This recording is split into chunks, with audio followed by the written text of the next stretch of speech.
questions. I actually really do like answering questions. Honestly, I think it's the cheat code. Yes. How do I start building a strong digital footprint when I have zero time, zero patience?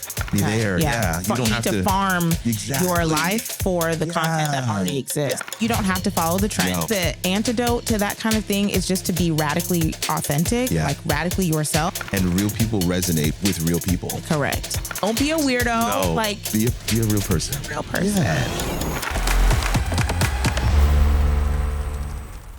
What's going on, family? We are back again for another podcast episode. Things are changed slightly in the studio, but we're always trying to fine tune and elevate because that's what it's all about. Plus, I'm a tinkerer. I can't help myself. I've got to tinker. And one of the things that tinkerers love to do, you know what it is? Answer questions. We love, like I tell people, they have these 5 love languages. Questions is not one of them, but questions is definitely, yours. Absolutely. Yeah. Like that's my love language. So ask me a question. I actually really do like answering questions. Honestly, I think it's the cheat code for so much more people. Yes. I think in every job that I've been in, I feel so fulfilled when someone has a question I can answer it for them. And they're always like, wow, thank you so much. Listen. And I didn't have to do much. I gave you information I already have. Boom, done. Yeah, I love that. Oh, listen, I was on a coaching call with somebody literally earlier this morning. Yeah. And he was just like, I really like going into groups and engaging and answering questions. I'm like, same. Yeah, same. and it's crazy because we are so different in so many other ways. So we're going to dive into 5. I've got 5. Well, I've got more than 5, but we've got 5, time for 5 questions. And I want to say right here at the outset, if you have questions that you want to send in, man, info@howitallworks.com is the space. Go ahead and drop your questions there. Our video producer will put it on the screen somewhere, but info@howitallworks.com. You can send in your questions, and your question might be one of the ones that we read. And if you give us permission, we'll even say your name. Okay. Look at that. A little bonus. Yeah. But we're excited about this. This is another episode of the How It All Works podcast. Since I haven't introduced myself yet, my name is Kirk Nugent, and get to serve as your host, and my lovely co-host is Taina Nixon. And man, we are excited for another episode. But this one, we had such fun on the last one. I honestly, we've gotten good feedback on that one as well. So we wanted to kind of run that back, as they say. And so the first question, I'm just going to read it as it has been stated. It's okay. All right. Kirk, I know you are a huge advocate of cutting down production time. As a busy CEO who is already stretched thin, how do I actually start building a strong digital footprint when I have absolutely zero time, zero patience for heavy video editing?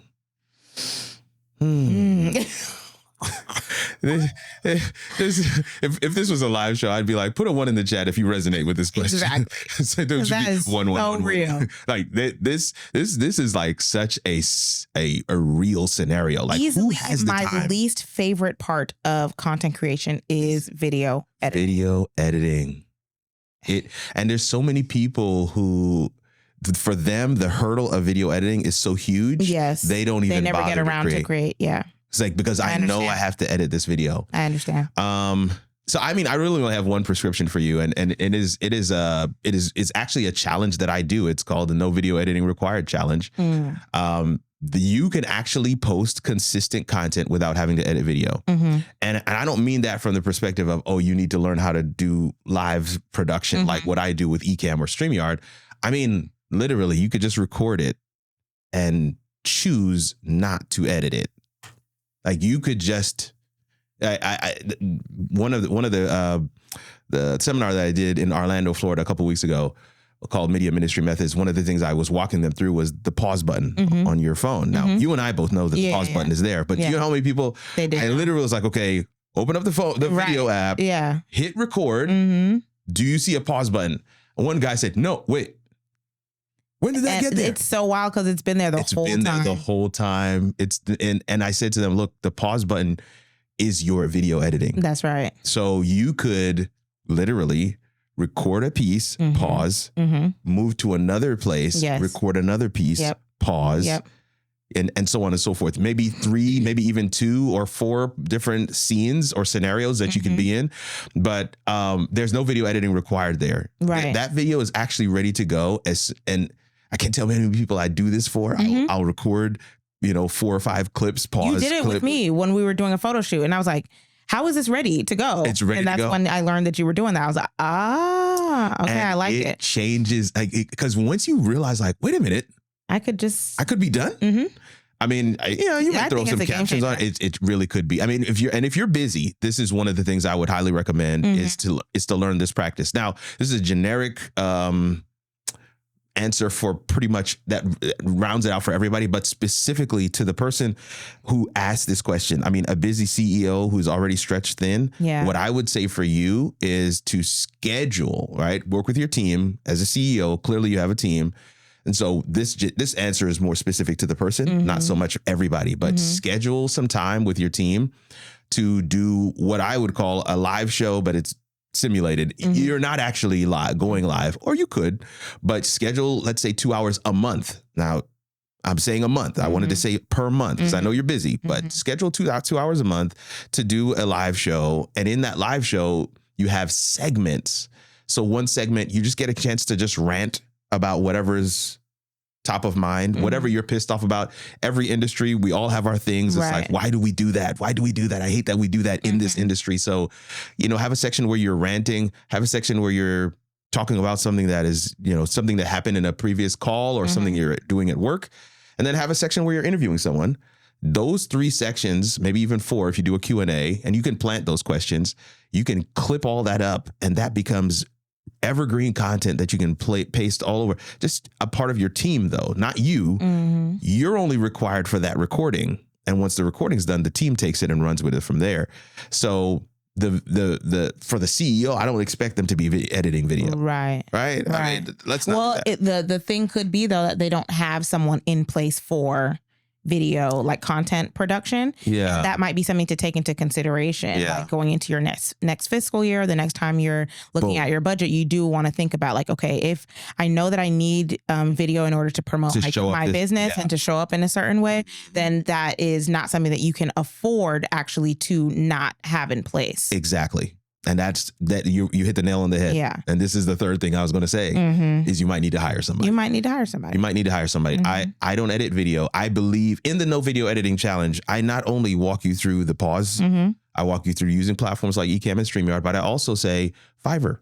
Yeah, find somebody who do that. Yeah, Fiverr and Upwork, and get somebody you record the video, give the video to someone else, like this video, right? If you're watching this podcast right now, all we did was recorded it. And then it was uploaded to someone else. And in fact, there are clients that I've set up an automated process. So when they finish recording, it automatically uploads to Google Drive, and their editor has access to that Google Drive. Nice. So there's not like there's a whole process. Let me grab the file and up. No. I love that. No, for the busy person, those kinds of automations are really going to be where you can maintain consistency. Because if you have an idea, you can quickly go to your home studio or in your office studio, record, and walk away. And know that file is already uploaded. So there's a lot of different ways to explore, but I think just knowing that this is a priority for you is going to be big. Yes, because it may require some.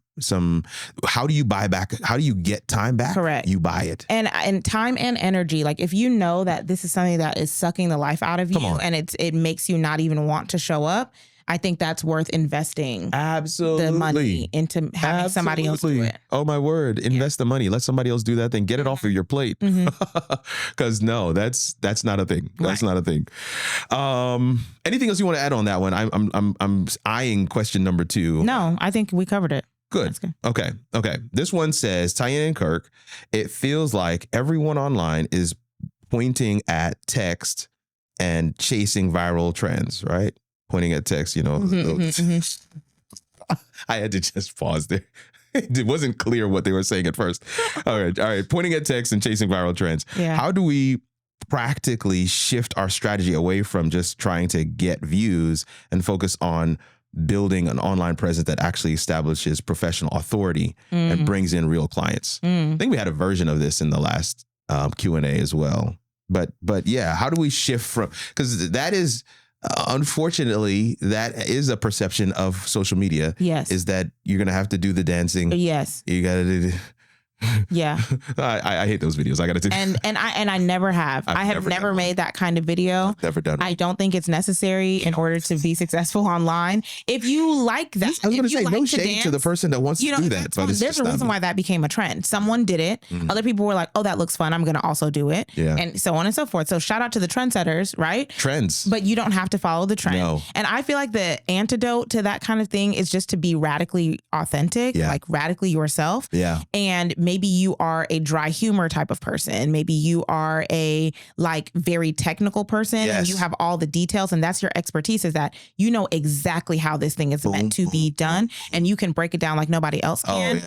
Let that shine on camera. I just don't believe that we have to make ourselves like anybody else. So wise. So that translates to all kinds of things, but that includes your online presence. Right. So radically yourself and showcase your own gifts, like your specific brand of magic. I love it. That is what you need to make front and center. If you can adapt a trend to showcase your brand of magic, then do that. Then do that. That's, when you can stack, that's the correct. That's the sweet spot. Right. That's the sweet spot where you see a trend and you're like, okay, actually I can twist it to make it fit my niche or make it fit my humor or whatever. Do that. Yeah. You know? Real quick, just based on you watching this podcast, I know two things. You believe in investing in yourself and you recognize the exponential power of content. Super dope. Content is the engine that enables professionals to control how they show up online. And that's why you're here. But I want to ask you this question. Is your current digital footprint intentional or is it abandoned? When people Google you, what do they find? And are you in control of those results? I want to invite you to take the A-List Digital Footprint Challenge. In 90 minutes, you'll gain unreal clarity on your digital reputation and how to improve it. This challenge has equipped chefs, public servants, medical doctors, MCs, speakers, and educators to turn content into community and authority into impact.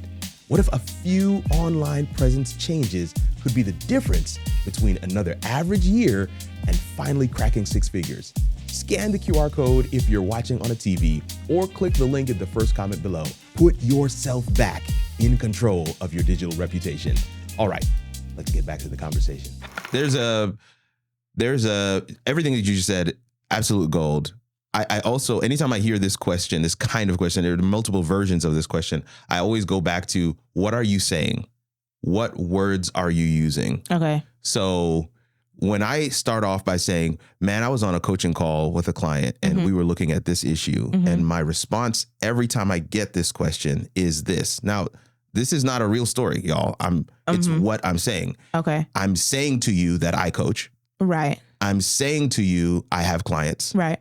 I'm saying that I get this question multiple times. Right. And my principle-based response is this. Okay. Meaning, I am an authority figure. Right. You can come to me to be coached. You could be a client. I'm saying these things without saying these things. And so I'm always wondering, whenever anybody says, like, how do I establish myself and I make content something that actually brings in clients, what are you saying? And I think it's a version of what you just said as well. You've got to be radically authentic. Yeah.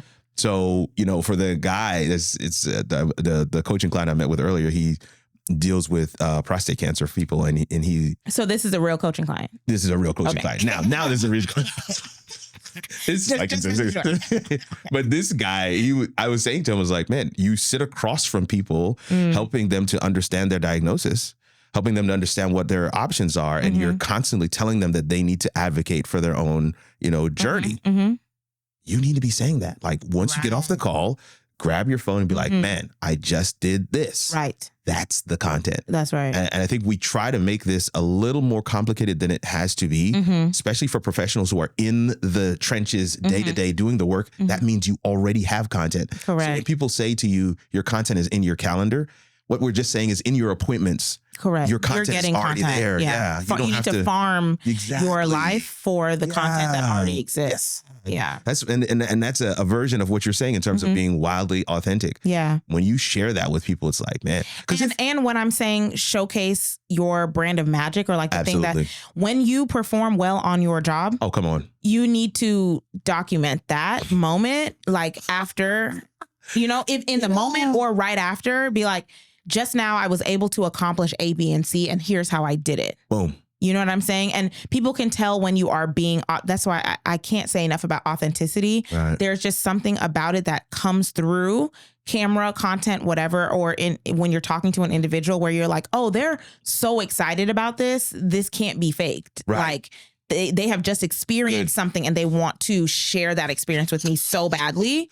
I believe them. You see, the reason why I was starting to chuckle while you were saying that is because one of the other ways that you can showcase that you are authentic is that you're not talking about success every single time. Mm-hmm. Like sometimes you come on and say, whew, I failed that one. Yeah. Bruh. Yeah. That was the worst coaching call ever. Mm-hmm. I hope that if that guy asked me for a refund, I'm going to give it to him. Right. Because that was terrible. Like that's authentic. Yes, that's very authentic. And even for the 5-point thing that you just said, it's like, I figured out how to do this and here's how. Here's how. But to say also like, I have been banging my head against this. Right. And I finally figured it out. Right. Because gives here are the ways that I did it wrong first. And then here's when I finally figured it out. The other thing I was going to say is like showing yourself, because you want to establish yourself as an authority figure, right? I get that. But like everybody knows authority figures, right? The CEO at their job is an authority figure. You know what I mean? Their direct manager is an authority figure, whatever, right? Like what you actually want is for them to see you as both an authority figure, but also a person that they want to learn from. Oh my word. Right? Like that is such a specific, like concoction, like that only you have. Yeah, exactly. Nobody else is you. So they could find another authority figure, I'm sure, in the field, unless you work in like just the most niche, like unless you're Victor,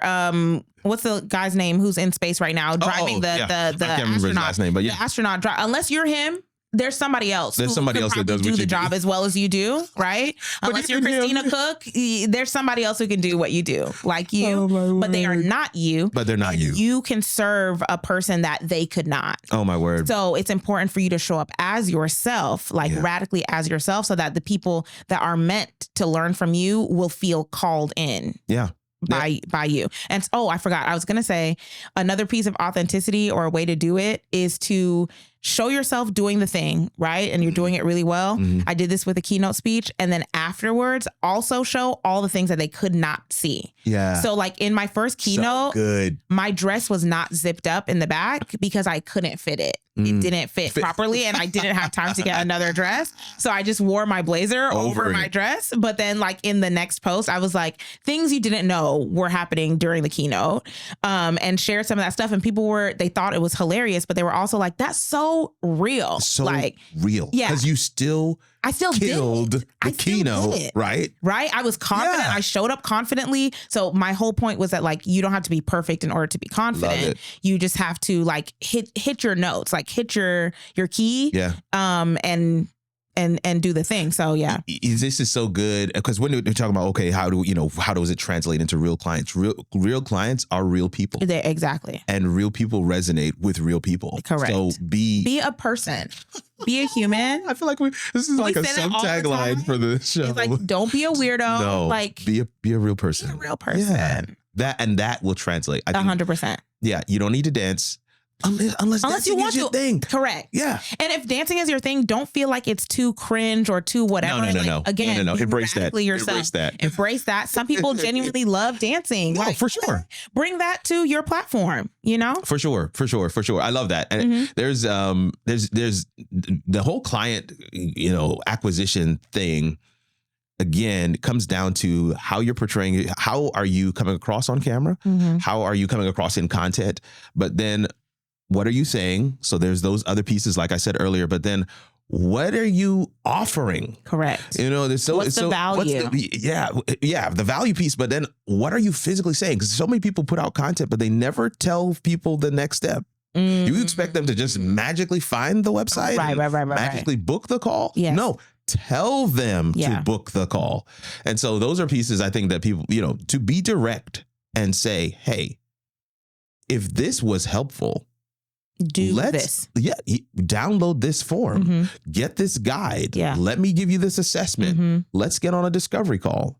Tell them how they can take the next step. So I don't think people are people don't recognize that they're not being direct. Correct. In the church world, you know, you would never end a sermon without an appeal. Exactly. The doors of the church must open. So I feel the same way about content. You need to give people an invitation to go deeper, to take another step, to do something. Your content, if it's done well, is going to stir something up in the other person that's watching. And they're going to say, man, I really need to now know how to do this. That thing that your content created, you need to solve that. And that's how people take the next step. So yeah, that's how you format those pieces. And I think, you know, we've kind of touched on some of that. We got 3 more. Go ahead. This one says, I really want to adopt the multiplication mindset you guys talk about. If I can only commit to doing 1 hour, you know, broadcast per week, what is the exact workflow or tool you recommend to seamlessly turn that single video into podcasts, blog posts, short clips without burning out? That little piece you put at the end. No, I was just about to say, without burning out. Let Kirk answer that, because I did burn out.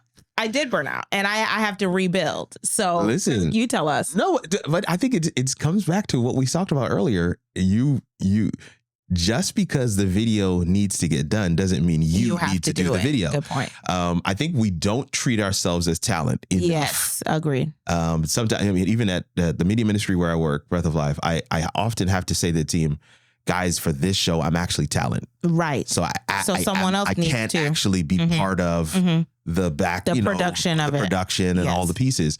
I need to be treated as talent. That's such a good point. And sometimes we don't treat ourselves as talent. So that's one of the ways that I always look at it, from the perspective of how do I maintain consistency and not burning out.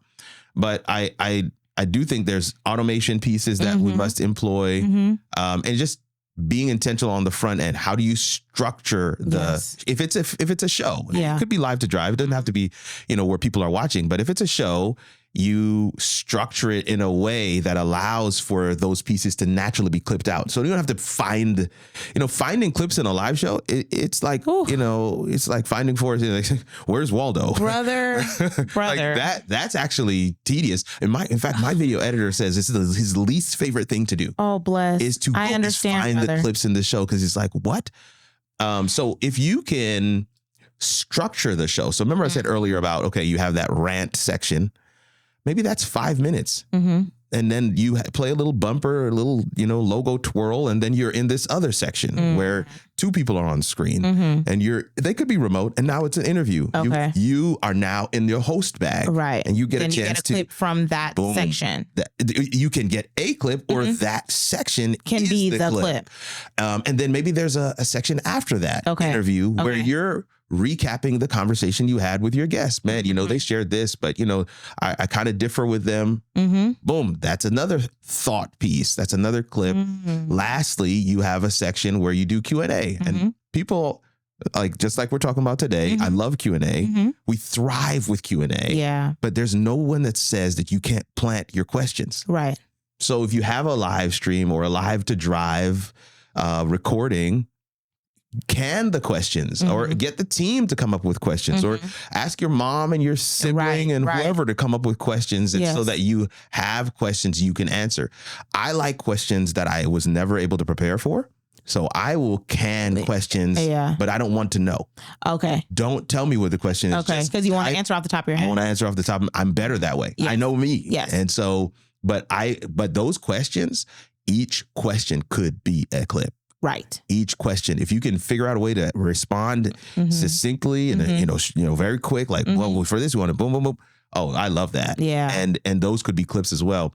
Now that you have the whole thing recorded, don't do the clipping and the posting and the scheduling yourself. Hire somebody to do that. Get a virtual assistant who is versed in this world. There are virtual assistants that specialize in social media, and they could do that piece for you. I guess that's the answer, Kirk. It really is. You got to That's the answer, because I was doing so many things. Yeah.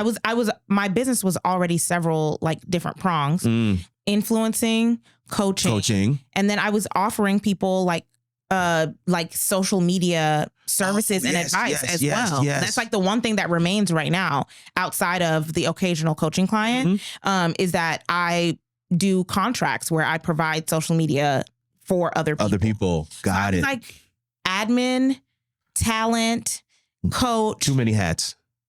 Yeah. No. Yeah, that was really wild, actually. Now that I'm saying it out loud, that was really crazy. This is a real story. This is a real story.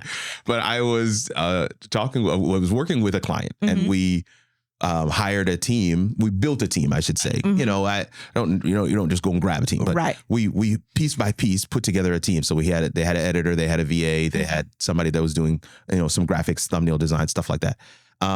And as I was talking to the VA in his team, I realized that she was taking notes to give to her VA.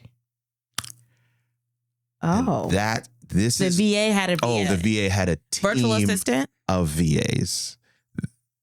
The VA I was talking to was the face of about 20 VAs. Because I got so curious. I was like, what's going on here? She's like, oh, I've got a team. Oh, yeah. I don't do this work.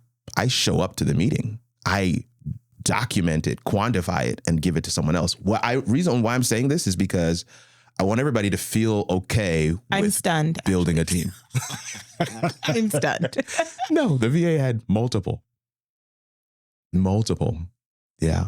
And so, because that's what I want to give people permission. Yeah. Is like, you don't have to be the one that executes. You don't have to be the one doing all the things. Yeah.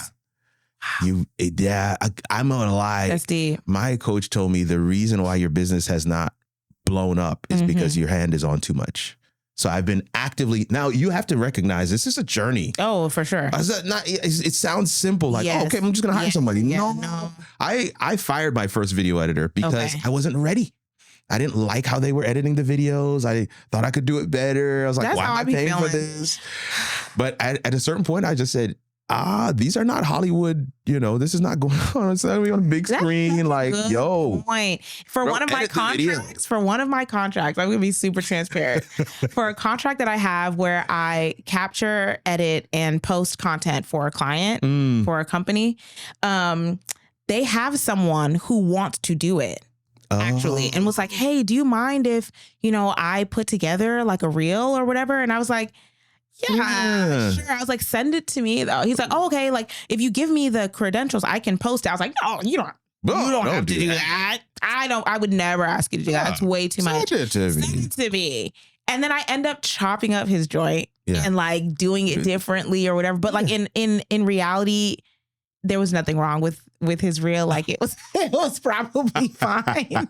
But it's just not the way that I would have done it. Is what I'm saying. And I really need to get a grip. No, I think that right there is a realization that each every one of us has to come to. Yeah. Wow. And it took me a while. So don't feel any, I want to give yourself grace while I'm giving you the solution. Because it is the solution. It is really. That is the solution. It really is the solution. It's literally bringing other people really along for the journey. I mean, honestly. Wow. Yeah, bring people along. Because once I got over the fact that the edit doesn't have to be the way that I like it. Yes. It freed me up.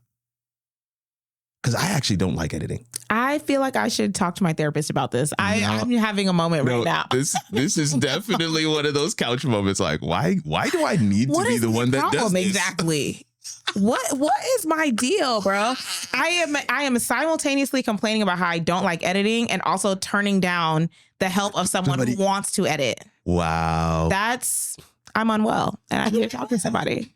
No, you are normal. Michelle, if you're watching, we're going to be talking about this next week, okay? Because I'm not okay. This is good. I hope that what we shared there gives people some context for that one. Yeah. The blog post, the short clips, the podcast, all of the things that you're trying to pull out of that one. I mean, it's a great strategy. This is a really great strategy. Yes. But if you're thinking that that's something you can do solo, I don't think that's going to work very well for you. Without burning out. Very frustrating. Because you said without burning out. Without burning out, it's not going to happen. No. So definitely want to make sure that is there as well. Okay. Is this? We're on 4. You should be on 4. Okay, 4. I was like, this doesn't look okay. 4. Here we go. Taina, you and Kirk have such a natural, engaging dynamic on the podcast.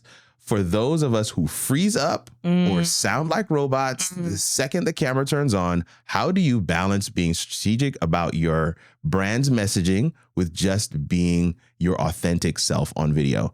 This is a really such a good question. I'm so glad they pointed this one to you. Are they? Are they saying? I want to make sure I understand. Are they saying when they're speaking to? Because we're talking to each other on camera. Yeah. Right? Yeah. That makes a big difference. That makes a huge difference. Because I can focus on having a conversation with Kirk and not really the camera. Right.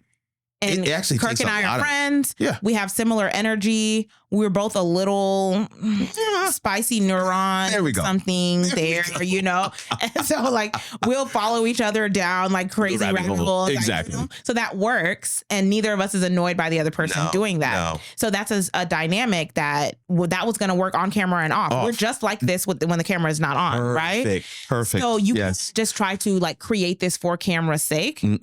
Oh, that's the clincher right there. Yeah. Don't create it for camera's sake. Yeah. And it would need to be somebody that you know that you have a dynamic like that with. Yeah. So there's that. Now, if you're talking about just you in front of the camera, I kind of feel like you have to do the same thing in that you have to imagine the person on the other side of the camera that you're speaking with. That's what I do.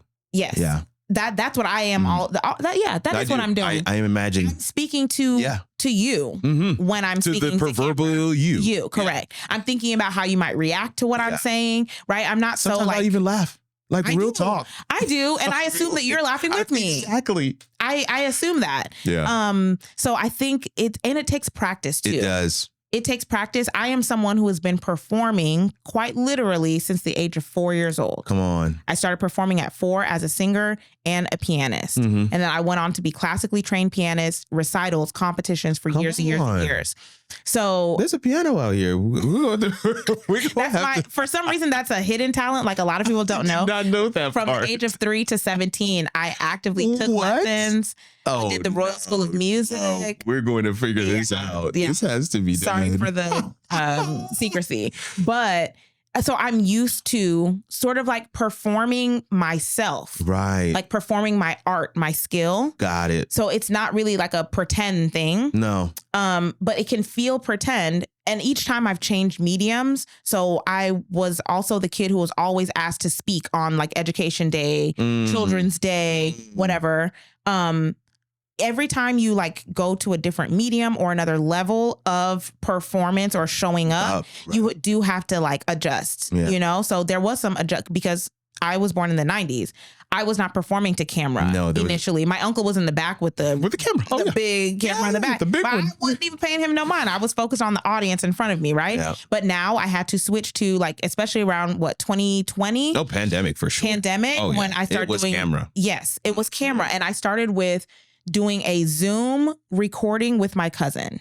Wow. My cousin and I were born 2 days apart. We have done life together our whole lives. And once we got over the fact that other people are going to watch this, it was just a conversation between the two of us. And that was our first video. We got great feedback on it. We did it a few more times, just us. And then I was like, okay, I'm going to try it me. Solo. Yeah. Yes. And another thing to do is to distract yourself. So the first time that I spoke to camera, no audience, it wasn't live.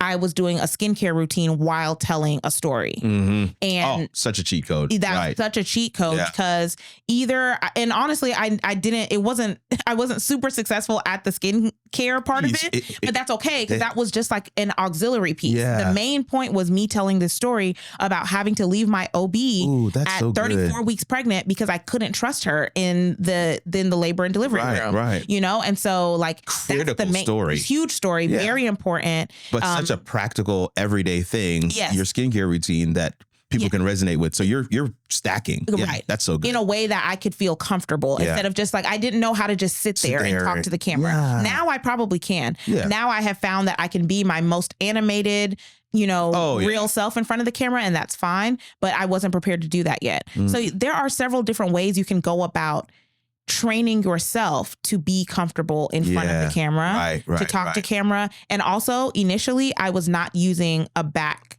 facing camera. I was looking at myself. Oh, you were okay. I was using the front facing. You're seeing yourself on there. Yeah. You can use a monitor, use something that was helpful for me. No, but I think the front facing camera is a phase or a stage, exactly, that season that you go through to gain that confidence. Right. I love what you just really just kind of outlined the entire camera confidence cycle. Okay. I mean, there's so. You got to start somewhere. You have to start somewhere. And you know, that Zoom with your cousin, that's gold. Yeah. You know, just get those reps. Get the reps. Get the reps in. You know, just do it as many times as you need to until you feel comfortable. Yeah, because it will come. I think it will come. It does take time. I think a lot of times we compare where we see others are. This is why I explained to you that I've been singing and playing the piano and public speaking from a child. Do not compare yourself to me. However, if you also have that resume, then that means that you can do this. Absolutely. You can do this just as easily. It's time. It's reps. It's at bats. It's you give yourself more opportunities and you'll see yourself flourish where that's concerned. I love this. And I'm glad that you literally knocked that one out of the park. Right. The authenticity on camera. Absolute gold. Okay, last question. As we are landing, this one says, you both emphasize that our content should be the gateway to our business. If I am looking at my brand right now, what is the very first thing I need to audit in my online presence to ensure my content is actually driving people to my services rather than just entertaining them? I think we kind of touched on this earlier, but this is a good question. This is a good question for everybody. I like that question. Yeah. What do they need to audit in order to ensure that their content is driving people to their business instead of just entertaining them? Yeah. Do people know what your business is? Do they know what it is that you do to make money? Like how they could interact with your business in order to that part. Right. Yeah. Like, so from the outside looking in, you would need to go onto your page or your whatever. As if you're a guest. And be like, okay, if I'm seeing this for the first time, what do I think this person does? Yeah. And if I think that they do this thing, do I want to work with them? If I want to work with them, how would I do it? Well, if I think this is what they do, am I correct? Right? Because if I'm wrong, now then you need to make some changes. Yeah, we have to make some changes. Oh well, they do such and such. And no, that's not at all. So, but if you're correct, then now what's the next step? Yes. Do I want to work with them? If I want to work with them, how would I work with them? How would I get in touch with them? If I don't want to work with them, what do I need to change to make it so what that might make it more enticing to the person? But also, let's say because I think that's important to think about, especially because you said not just entertaining them. There is value to just entertaining people. This is true. Right? This is like true. Sometimes your views are going to come from people who are not going to work with you. Not at all. And that's okay. Listen. How do we make them engage though? Yeah. Oh, engaged. Will they comment? Yeah. Will they click on a poll? Engage. You know what I'm saying? Like, engage the people. Engagement is definitely more than just entertainment. Absolutely. That's like now a reciprocal relationship that you have, and you want that reciprocity. You do. That part is important, and that's going to help get you to the people who need to see you. Sheesh. So I have friends who followed me before I officially became like an influencer or anything like that. And they would tell me like, oh yeah, I always share your stuff. They were never gonna be a coaching client. Once I became a coach, they were going to be a coaching client. And some of the stuff that I was helping to sell, initially my collaborations were with like parenting companies. They don't even got no kids. They're not even in your target. They're not in my target audience. So I don't expect them to like, you know what I mean? No, entertainment is. But I was entertaining them. Yeah. They liked me. That's it. So they engaged with my stuff. And they shared my stuff. See, this is the content game that you're playing all sides of it. Correct. So yes, you want the person who's in your target audience to be clear of what the next step is and what you provide. Correct. But the game part is the way that your content gets suggested to your target audience is that there is engagement. Right. Is that there are views. People are watching. people who are watching or viewing or engaging, they're not necessarily part of your target, but you're bolstering your numbers at that point. Correct. This is part of that content piece. Right. You want to be able to get in front of your ideal, but when you get in front of your, if it's suggested to your ideal person and there's no comments, there's no views, they're the first one. They're just kind of like, let's swipe.